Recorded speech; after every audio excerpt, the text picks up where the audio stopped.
तो स्वागत है आपका भकुरा गुरुकुल आश्रम के यूट्यूब प्लेटफॉर्म पे। आप चैनल पे नए हैं तो कर लीजिएगा और अपने दोस्तों भाइयों के साथ शेयर कीजिएगा। जो बच्चे पढ़ते हैं उनके लिए थोड़ा सा बेनिफिट हो जाएगा। यहाँ से मैं ज़्यादा प्रेशर नहीं देता हूँ कि बच्चों को ज़्यादा मोबाइल से लगाव दिया जाए या उन्हें मोबाइल पर पढ़ने के लिए बोला जाए। लेकिन अगर कभी कभी आप थोड़ा सा मनोरंजन के लिए अगर यूट्यूब का यूज करते हैं और आप छात्र हैं तो मैं आपको सलाह दूंगा, उसके बदले आप इन सब चैनल को, जो भी एजुकेशनल चैनल है, मैं इकलौता नहीं हूँ, मैं बहुत छोटा सा और बहुत नया चैनल हूँ, लेकिन अब जो भी और यूट्यूब पे कभी आते हैं तो आप थोड़ा सा पढ़ाई देख लीजिएगा, जो आपको बेनिफिट होगा। तो चलिए, मैं 2023 का हम लोग बैच की तैयारी में अब लगे हुए हैं और ऑफलाइन क्लासेस 1 तारीख से शुरू होने वाली हैं। अगर आसपास के आप छात्र हैं तो आप जरूर विजिट कीजिए हमारे कोचिंग को। 10 डेज की फ्री क्लासेस हैं। अब 10 दिन पढ़िएगा। अगर आपको पढ़ाई समझ में नहीं आती है, आप बिल्कुल फ्री हैं, अब आप जा सकते हैं। हमें खुशी होगी, लेकिन हमें खुशी होगी कि एक बार ज़रूर हमें आप मौका दें। हमारे पास भी आप ज़रूर आएँ अगर आसपास के छात्र हैं तो, और आपको आना चाहिए। इतना खुला चैलेंज दिया जाता है आपको कि 10 दिन की क्लासेस फ्री है। मैं कोई बुरा नहीं मानता हूँ, मैं चाहता हूँ बच्चे आएँ, तभी तो मैं जानता हूँ कि मुझे में थोड़ी सी निखार आती है कि मैं क्या पा रहा हूँ और मैं बच्चे को संतुष्ट कर पाता हूँ तो मुझे खुशी होती है। तो अब मेरी खुशी के लिए एक बार ज़रूर आप आइएगा। अब पढ़ने के इरादे से नहीं, घूमने के इरादे से सब ज़रूर, लेकिन मेरी कोचिंग में आप ज़रूर आइए। और एक बात और, गरीब छात्र रहे हैं आप, आपकी आर्थिक स्थिति सही नहीं है, आप पैसों के अभाव से कोचिंग नहीं जा रहे हैं। यहाँ भी कोचिंग क्लासेस की फीस तो बहुत ज़्यादा है, लेकिन अगर आपके पास भी कम पैसा है, बिल्कुल भी नहीं है, आप आइए ज़रूर। बहुत सारी व्यवस्थाएं आपके लिए। गरीब छात्र हैं तो आपसे बिल्कुल पैसे नहीं लिए जाएंगे। अगर हो सकते तो आपको उल्टा में अगर किसी चीज़ की और ज़रूरत पड़े तो हम कोशिश करेंगे कि जितना हमसे हो पाए आपको हेल्प भी करूँगा मैं, ठीक। लेकिन आप पढ़ाई मत छोड़िएगा, पढ़ना जरूर है। शिक्षा को हमको पूरा शिक्षित होना है, हमारा पूरा बिहार शिक्षित हो जाए, यही हम सबकी कामना होनी चाहिए और कोशिश होनी चाहिए। और मैं उन छात्रों से बता दूं जो अभी पास कर चुके हैं, आप आपसे जो भी आपके जूनियर छात्र हैं, आपके आसपास के जो भी थोड़ा पढ़ने में कमज़ोर है, उन छात्रों की जरूर सहायता कीजिएगा, जरूर हेल्प कीजिएगा, ठीक है ना। शिक्षा बांटने से शिक्षा बढ़ती है, बहुत बार बोलता हूँ, हर बार बोलता हूँ आपको। और देखिए ना, इस बार आपको पढ़ाई से मोहब्बत हो जाएगी और आप पढ़ेंगे। मैं आपके लिए पढ़ने के लिए बहुत सारे वजह खड़ा कर दूंगा कि आपको पढ़ना ही पड़ेगा और आप पढ़ेंगे। बच्चे नहीं पढ़ते हैं जब उनको पढ़ाई समझ में नहीं आती है। बच्चे थोड़ा सा आपको पढ़ाई समझ में ना, आप बिल्कुल पढ़ेंगे। तो चलिए, पिछला वीडियो तो हम लोग सिर्फ 10वीं कक्षा में बहुत नया चैनल बनाया था, अंतिम में सिर्फ उनका ऑब्जेक्टिव जो था उसका मैं वादा किया था। अब जाके मेरे देखिएगा, जितने मैंने वीडियो डाला है ना ऑब्जेक्टिव का, किसी बच्चे ऑफलाइन भी क्लासेस में बच्चे पढ़ते थे, ऑनलाइन भी जो भी देखे होंगे, उनका ऑब्जेक्टिव छूटा नहीं होगा, क्योंकि वहाँ बनाना सिखाया गया था और उनको भी याद आ गया होगा कि मैथ रटने का चीज़ नहीं है। जो बच्चा मैथ रटेगा वो तो फंसेगा, क्योंकि इसके क्वेश्चन हर बार बदल दिए जाते हैं, नए नए क्वेश्चन पूछे जाते हैं। हाँ, लेकिन पैटर्न वही होता है। तो आप सिर्फ पैटर्न सीखो, ट्रिक सीख जाओ बनाने का। मैं आपको रटने नहीं दूंगा, बहुत स्मॉल तरीका सिखाऊंगा, बहुत छोटे छोटे मेथड से क्वेश्चन को डील करेंगे। चलिए, आज हम लोग थोड़ा चालू करते हैं। ये क्या बोलते हैं, नंबर सिस्टम। नंबर सिस्टम में हमारा जो पहला चैप्टर होता है 9 से ही चालू होता है, रियल नंबर, ये वास्तविक संख्याएं, और 10वीं कक्षा में भी है।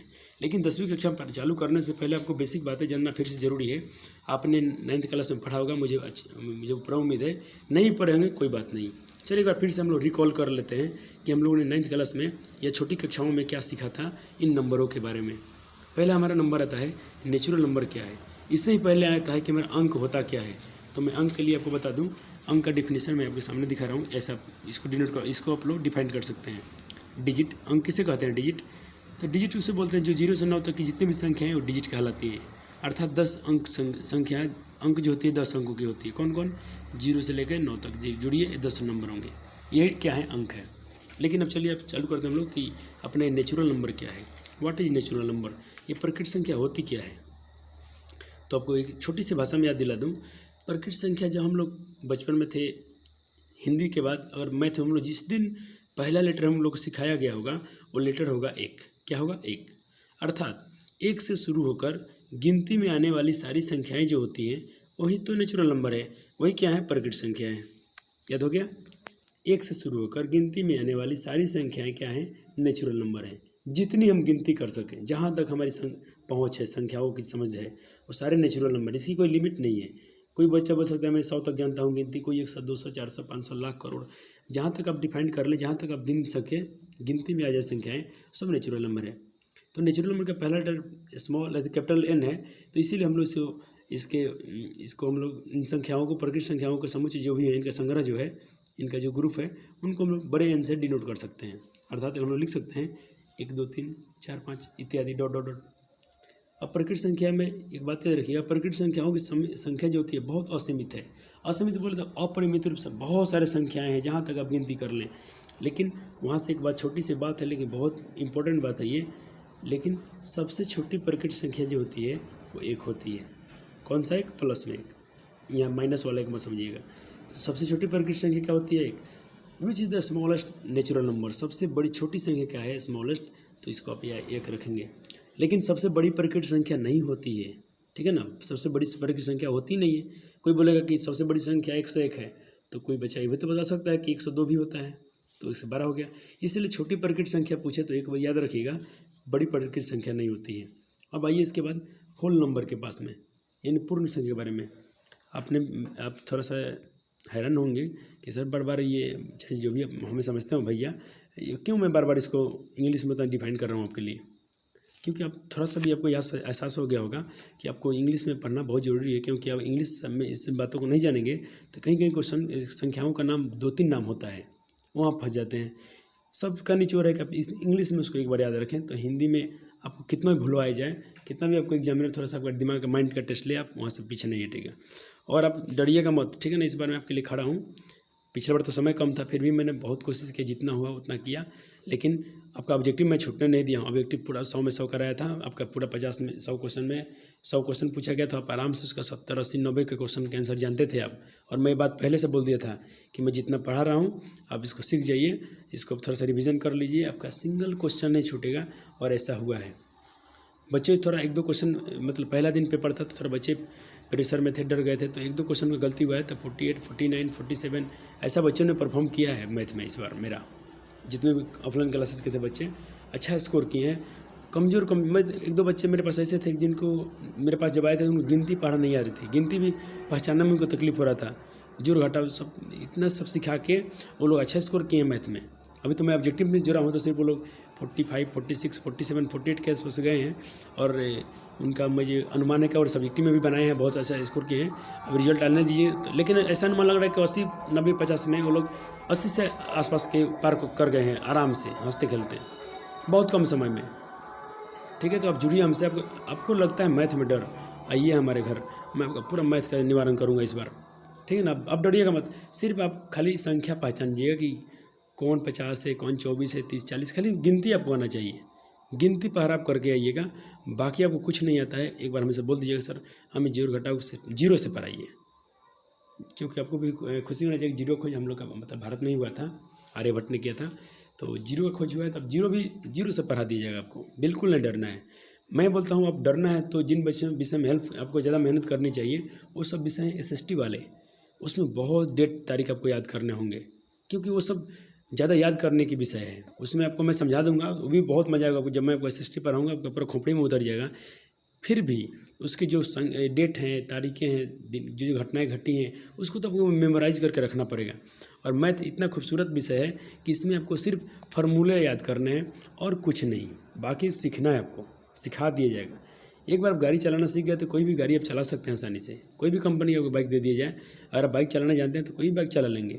आपने एक बार साइकिल चलाना सीख लिया, अब आपसे कोई रेंजर साइकिल दे, कोई भी साइकिल दे, आप साइकिल आसानी से चला लेते हैं। वही मैथ है, एक बार सीख गए ना बनाना, बस झंझटें ख़त्म। तो बिल्कुल डरिएगा मत, इसीलिए मैं बोलता हूँ आप पढ़िए। अब देखिए आपके माता पिता जो हैं बहुत सारे सपने सजाए होते हैं आँख में। और याद रखिएगा बच्चे 10 वाले जो जिस पर जा रहे हैं इस बार 29 में, आपका बचपन का पढ़ाई टिका होता है। आप बचपन से क्या पढ़े हैं उसका परिणाम हम लोग मैट्रिक देखते हैं 10वीं कक्षा में। लेकिन डरना नहीं, आप सिर्फ मस्ती होकर पढ़ते रहिए, खुशी खुशी दिल से पढ़िएगा। 8 घंटे कम से कम शुरू से ही 8 घंटे पढ़िएगा। 1 घंटा हिंदी, 1 घंटा मैथ, 2-3 घंटा मैथ पढ़ लीजिएगा। फिर साइंस, उसमें अपना संस्कृत, इंग्लिश, उर्दू, जो भी आपका विषय है, नॉन हिंदी, जो भी उर्दू वाले छात्र हैं उनको भी बोल रहा हूँ, अपना सब विषय को जरूर टच कीजिएगा डेली। कुछ आए या ना आए, कुछ याद हुआ ना हो, इसको आप सोचिएगा मत कि हमें कुछ याद हो रहा है कि नहीं हो रहा है।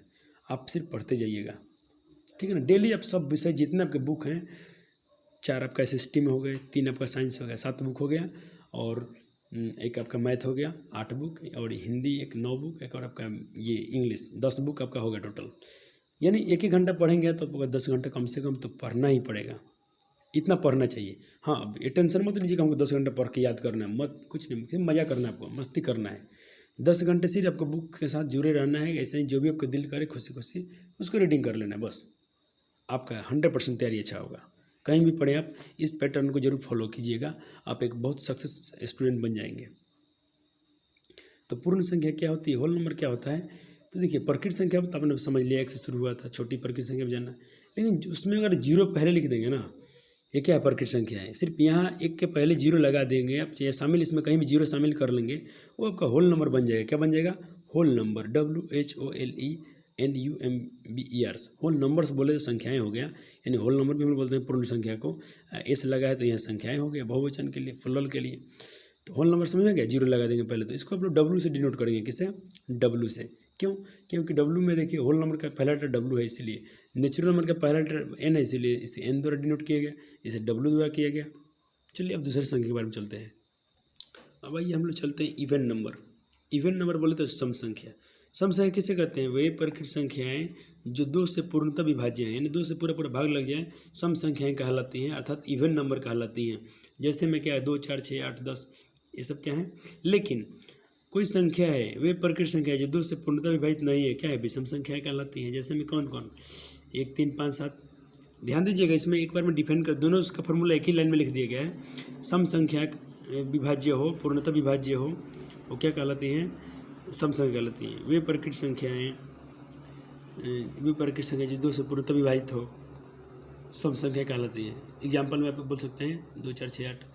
अब वे प्रकृत संख्याएं जो 2 से पूर्णतः विभाजित नहीं है, वो क्या कहलाएंगे, 1, 3, 4, 1, 3, 5, 7, 9, 11, 13, ये सारे क्या हैं, विषम संख्या है। ये याद रखिएगा, एग्जाम के लिए आपको बहुत इंपॉर्टेंट है। सम संख्या का व्यापक रूप क्या होता है, 2m, 2m+2, 2m+4, ठीक है ना। लेकिन विषम संख्या का व्यापक रूप पूछा जाए तो इसको आप याद रखेंगे 2m-1 या 2m+1, ऐसा में, ठीक है। 2m-1 ही होता है, व्यापक रूप इसका यही होता है। लेकिन इसमें आप बोलो सर m क्या है, तो m कुछ नहीं है, m वहाँ के में लिखते हैं आप, एक प्रकृत संख्या के लिए डिनोट किया गया, कोई भी वहाँ एक नेचुरल नंबर रख सकते हैं यहाँ पे। अब देखिए मान लीजिए सपोज दैट अपने 1 रखा, इसको मैं साबित करता हूँ, रुक जाओ। चलो मैंने क्या बोला, सम संख्या का जो रूप होता है, मैं थोड़ा बोर्ड पे आया हूँ। सम संख्या का व्यापक रूप जो होता है इवन नंबर का, इवन नंबर याद रखेंगे इसको, ठीक है ना। इवन नंबर आप इंग्लिश में जरूर से बातों को याद रखेंगे, बहुत आसान होते हैं, याद हो जाएंगे, बोलिएगा। इवन नंबर जो होते हैं वो कौन कौन होते हैं, जो 2 से पूर्णतः विभाज्य हो जाए या 2 से पूर्णतः कट जाए। जैसे में 2, 4, 6, 8, ये सब क्या है, 2 सम संख्या हैं। इसका व्यापक रूप ने आपने क्या याद किया, इसका व्यापक रूप ने याद किया 2m, ठीक है ना। क्यों, क्योंकि सपोज दैट 2m कोई प्रकृत संख्या रखे, देखिए आपने क्या रखा, 1, कोई भी m क्या है, m क्या है, कोई नेचुरल नंबर है, आप इसको याद रखेंगे। यहाँ 0 मत रखिएगा भूल के भी। n क्या है कि नेचुरल नंबर है, यानी कोई प्रकृत संख्या हो सकती है। तो 2 का 2 हमने सपोज किया कोई प्रकृत संख्या मेरे पास 1 है, ठीक है। तो इसमें आप मल्टीप्लाई करेंगे तो क्या है, 2 आया, तो 2 क्या हो गया आपका, ये सम संख्या हो गया। चलिए सपोज दैट आपने क्या किया कि 2, आपने यहाँ पर m की जगह पे कोई दूसरा प्रकृत संख्या, कोई दूसरा नेचुरल नंबर लिया आपने, कोई भी चूज किया आपने चूज किया दूसरा नंबर कोई 2, तो इसका रिजल्ट क्या आया, 4। ओके, सपोज दैट आपने क्या किया, कोई भी दूसरा 2 का 2, मैंने यहाँ पे इसमें फार्मूले को डिफाइन कर रहा हूँ कि सम संख्या का व्यापक रूप यही क्यों होता है, 2 का 2। आपने सपोज दैट कोई भी संख्या लिया, यहाँ पे आपने 1 रख के दिखा, 2 रख के देख लिया, आपने अगला कोई नेचुरल नंबर ले लिया, सपोज दैट 4 लिया, 3 ले लीजिए एक बार, 4 ले लीजिए, 5 ले लीजिए, 7 ले लीजिए, कुछ भी लीजिए ना, दूसरे 14। ये क्या आ रहा है, सारे जो भी निष्कर्ष आ रहा है इस फार्मूले पे सेट करने के पास, तो ये साबित हो रहा है कि सम संख्या का व्यापक रूप जो होता है वो 2m ही होता है। क्या होता है, ऑप्शन में कोई पूछ लिया जाए तो इसको आप करेक्ट कीजिएगा। अब मैं लाता हूँ आपको विषम संख्या के व्यापक रूप के बारे में। पहले विषम संख्या किसे कहते हैं, वैसे ही प्रकृत संख्या है जो 2 से पूर्णतः विभाजित ना हो, जैसे में 1, 3, 5, 7, 9, इसको 2 से आप डिवाइड कीजिए, इसमें आपका पूरा नहीं कटेगा, कुछ ना कुछ शेषफल बच जाएगा। तो इसका व्यापक रूप कैसा लिखा गया आपका बुक में बताया गया, इसको आप याद रखेंगे। जब भी आपसे पूछ लिया जाए कि विषम संख्या का, यानी इवन ऑड नंबर का, विषम बोले तो ऑड नंबर का व्यापक रूप क्या होता है, तो आप याद रखेंगे 2m-1। ये मैं जितना आपको पढ़ाते जा रहा हूँ, जितना वीडियो डालते जा रहा हूँ, जब भी आप यूट्यूब वीडियो पे देखें इसको, आप ज़रूर इसके नोट्स बनाते चलिएगा, मेरे नोट्स को, क्योंकि आपने संस्कृत में तहलका देखा होगा मेरा, जितना संस्कृत पढ़ा दिया हूँ, सिंगल क्वेश्चन बच्चों का नहीं छूटा इस बार। अगर आप गलती अपने से किए हैं, रिवीजन नहीं किए, बात की बात है, लेकिन आप अपने दिल पे हाथ धर कर बोलिए, मेरे सारे लेक्चर को देख लीजिएगा, और आपका जितना संस्कृत में क्वेश्चन पूछा है बुक से और ऑब्जेक्टिव में आपका छूट गया हो तो आप हमारे चैनल को अनसब्सक्राइब कर लीजिएगा। मैं पहले ही बोला था, जो पढ़ाऊँगा वही आएगा, इससे बाहर कुछ नहीं जाएगा, क्योंकि मैं जानते किसे विश्वास करता हूँ, मैं बुक पर विश्वास करता हूँ, जो गवर्नमेंट हमें देती है, NCERT जी हमें प्रोवाइड करती है बुकें, मैं बुक को हमेशा अच्छा मानता हूँ, वही संग्रह है। मैं कभी गाइड पासपोर्ट से बच्चों को पढ़ने के लिए प्रेरित नहीं करता हूँ, बोलता भी नहीं हूँ। याद होना चाहिए आपको कि इस बार हमारे जो भी क्लासेस के बच्चे थे, एक भी सिंगल गाइड किसी बच्चे ने खरीदा नहीं था। जितने मेरे रेगुलर छात्र थे किसी ने नहीं, सब ने बुक से तैयारी किया, सब ने। और एक खुशी की बात होगी आपको कि किसी बच्चे ने नकल किया नहीं है। जितने स्कोर किए हैं अपने बल पर किए हैं। कुछ बच्चों का थोड़ा सा कुछ क्वेश्चन गलती भी बहुत सारे हो चुके हैं, मतलब प्रेशर में कुछ थोड़ा उनकी तैयारी अच्छी नहीं थी, नहीं पढ़ रहे थे मन से, जो भी है, लेकिन उन्होंने ईमानदारी से एग्जाम दिया। उनका रिजल्ट अच्छा भी आ रहा है, ऐसा बात नहीं कि रिजल्ट उनका खराब आ रहा है। हम लोग बेफिक्र हो चुके हैं कि हम लोग का रिजल्ट अच्छा रहे। जो छात्र जितना मेहनत किया उसको उतना फल मिला है। और एग्ज़ाम का मतलब यही होना चाहिए, इसी का तो नाम होता है परीक्षा, यही तो है एग्ज़ाम। और इसमें नकल चल रहा है, क्वेश्चन आउट हो जा रहा है, तो मैं बिहार सरकार को बताना चाहता हूँ कि आप बच्चों के साथ, फ्यूचर के साथ खिलवाड़ मत कीजिए। आप उनको भी अच्छा बनने दीजिए। जैसे हमारा CBSE बोर्ड है, हमारे बिहार बोर्ड को भी ऐसा कर दीजिए कि कोई बच्चा को हम लोग नकल नहीं कर सकता है। बहुत अच्छा लगता है मुझे CBSE बोर्ड। ऐसा नहीं कि हमारे बिहार बोर्ड का पैटर्न ख़राब है, हमारा बिहार बोर्ड बुरा है। हम बिहार बोर्ड से पढ़े हैं, मुझे बिहार बोर्ड से प्यार है, लेकिन दुख होता है मुझे कि बच्चे साल भर पढ़ के जाते हैं और कुछ नहीं भी पढ़ते हैं। थोड़ा मैंने इधर से पढ़ लिए और गाइड लेके चले जाते हैं अंदर क्वेश्चन, उससे भी छोटे क्वेश्चन ही आउट हो जा रहा है। कितना दुख होता है। अभी बच्चों को पेपर हाथ में गया नहीं तो इधर बाहर हाजिर क्वेश्चन आ जाता है, ऑब्जेक्टिव बच्चे को पर टिक मार के चले जाते हैं। मज़ा आता है उनको लिखने में, आने दीजिए। आप जो भी मेरे छात्र हैं, मुझे कोई फ़र्क नहीं पड़ता है कोई बच्चा मेरा वीडियो देखे या ना देखे। हो सकता है कि 10 बच्चे ही वीडियो मेरा देखें, चलेगा। मुझे यूट्यूब से मैं कमाने आया नहीं हूँ, एक पैसा भी नहीं कमाऊँ तो मुझे कोई फ़र्क नहीं पड़ने वाला है, क्योंकि मैं पैसों में ज़्यादा विश्वास रखता नहीं हूँ। पैसा क्या चीज़ है, आज सांस है तो पैसा आपके लिए कीमती लगता है, लेकिन जिस दिन ये आपका सांस निकल जाएगा शरीर से, प्राण निकल जाएगा जिसको हम बोलते हैं, ये पैसे यहीं के यहीं रह जाएंगे, इसका कोई यूज नहीं हो पाएगा। लेकिन अगर हम अच्छा कर्म करके यहाँ से जाएंगे, अच्छा कर्म करके जाएंगे, वो कर्म को ज़माना याद रखेगा, हमारी पीढ़ियाँ हमें याद रखेगी कि विकास ऐसे थे, उन्होंने ऐसा किया, बच्चों को हेल्प किया। ये पुण्य का काम करना चाहिए हमें। ये ज़िंदगी ना मिलेगी दोबारा, एक बार के लिए तो आए हैं हम लोग यहाँ पे, तो कुछ ऐसा करके जाएं कि ज़माना हमें याद रखें। चलिए आते हैं लेक्चर पे। ये 2 में 1+ मैं इसको थोड़ा डिफाइन कर दूँ। एक रात का समय है, लेकिन थोड़ा बोलने का मन भी नहीं, लेकिन सोचता हूँ थोड़ा सा कुछ वीडियो डाला जाए कि बच्चों में थोड़ा सा प्रेरणा है, क्योंकि खाली बैठिएगा मत 9th क्लास, अपने एग्जाम की तैयारी कीजिए और 10वीं एग्जाम पर भीड़ जोर लगा एक बार, मस्त हो गया। चलिए कोई एम क्या है, कोई नेचुरल नंबर है, फार्मूला में बताया गया कि अब नेचुरल नंबर रखिए कोई यहाँ पे, एक रखा आपने, ये आपका माइनस का माइनस, ये 1 का 1। अब देखिए इसमें मल्टीप्लाई करेंगे तो 2 हो जाएगा, ये आपका माइनस है तो रहेगा 1। अब इसको सब्ट्रैक्ट कीजिए, सब्ट्रैक्ट बोले तो घटाइए, घटाएंगे तो कितना बचेगा 1, कितना बचेगा 1, 2 - 1 = 1। तो ये है क्या, चलिए और कुछ रख के देखिए। 2 का 2, पहले फार्मूला फिर से लिखता हूँ। आपने कोई सपोज दैट कोई भी नंबर, कोई भी नेचुरल नंबर लीजिए ना, कुछ भी लीजिए, अब 2 लेंगे, ले लीजिए। 2 × 2 = 4, 2 × 2 = 4, -1 का 1, 4 में से 1 बोल रहा है घटाने के लिए, 3 आया। क्या आया, 3 आया। और गौर कीजिएगा, फिर से फार्मूला लिखते हैं विषम प्रकृति, कोई विषम धन संख्याओं का जो आपका ये रूप है, व्यापक रूप है, यही होता है। क्यों होता है ये आपका साबित हो रहा है। देखिए कोई भी नेचुरल नंबर लीजिए, एम बोले तो कोई नेचुरल नंबर, तो कोई नेचुरल अपने यहाँ पे 2 रख लिया था, कोई नेचुरल नंबर अपने 3 चूज किया, फिर माइनस का माइनस, 1 का 1, 2 × 3 = 6, -1, 6 - 1 = 5। तो ये जो नंबर आपको मिल रहा है, देख रहे हैं ध्यान से, कब 1 आ रहा है, फिर 3 आया, 5 आया। आप यहाँ कुछ भी रख रहे हैं, आपने यहाँ विषम संख्या भी रख कर ट्राई किया, आपने यहाँ सम संख्या भी रख कर ट्राई किया, निष्कर्ष क्या निकलता है, सब सिचुएशन में ही ये आपका विषम संख्या ही आता है। क्यों? क्योंकि आपने एक रूप पे व्यक्त किया था, इस पे आप रख रहे हैं इसीलिए। तो याद हो गया, विषम प्रकट संख्याओं का रूप और ये आपका क्या है, सम संख्याओं का रूप। ठीक है, ऑब्जेक्टिव के लिए बहुत इंपॉर्टेंट है दोनों फैक्ट, इसको अभी भी यही टैग में रखिएगा, आपके एग्जाम में पूछा ही जाएगा, कोई भी एग्जाम में पूछा जा सके। हो सकता है आपके होम सेंटर एग्जाम में पूछा जाए, आपका यहाँ फर्स्ट टर्मिनल में पूछ लिया जाए। और दुआ कीजिए कि इस बार आपका स्कूल चले, भगवान करे कि बच्चों का इस बार स्कूल पूरा बराबर चले। तो हो गया। अब तो चलो मैं जल्द फटाफट दिखा दूँ, अब इन सब बातों को थोड़ा ध्यान में रख लीजिएगा। अब इसमें ज़्यादा दम नहीं है। अब देखिए, आभास संख्या या रूट संख्या एक होता है, ठीक, और यौगिक संख्या, और मैं यहाँ से अच्छा एक्सप्लेन कर देता हूँ।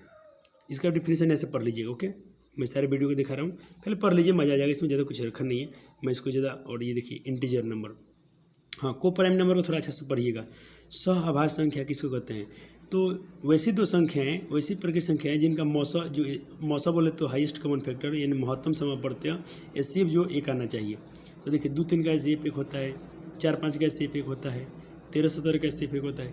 जिन का मौसा एक आ जाए ना, अब समझ लीजिए वो दोनों संख्याएँ आपस में क्या हैं, सहआभास संख्याएँ, अर्थात को प्राइम नंबर है। अब पूर्णांक संख्या में क्या है? पूर्णांक संख्या में देखिए, आपने प्रकृत संख्या 1 से शुरू किया था, होल नंबर आपने 0 शुरू किया था, लेकिन इंटीजर नंबर जो होता है, पूर्णांक संख्या जो होती है, वो दोनों में होती है। इधर प्लस में भी होती है 0, 1, 2, 3, 4, और माइनस में भी होती है 1, 2, 3, 4। तो यानी धनात्मक और ऋणात्मक जो इसका समूह होता है, उसको क्या बोलते हैं हम? इंटीजर नंबर बोलते हैं। इसे हम लोग जेड से डिनोट करते हैं। क्यों जेड से क्यों करते हैं? तो आपको 9th क्लास के बुक में अच्छी तरह से लिखा गया है। तो और ये फ्रैक्शन हो गया भिन्न, जिसे p/q के रूप में लिखा सकते हैं। इसी को हम लोग ऐसा परिमेय संख्या का भी रूप बोल सकते हैं, जिसे हम p/q के रूप में लिखा जा सके।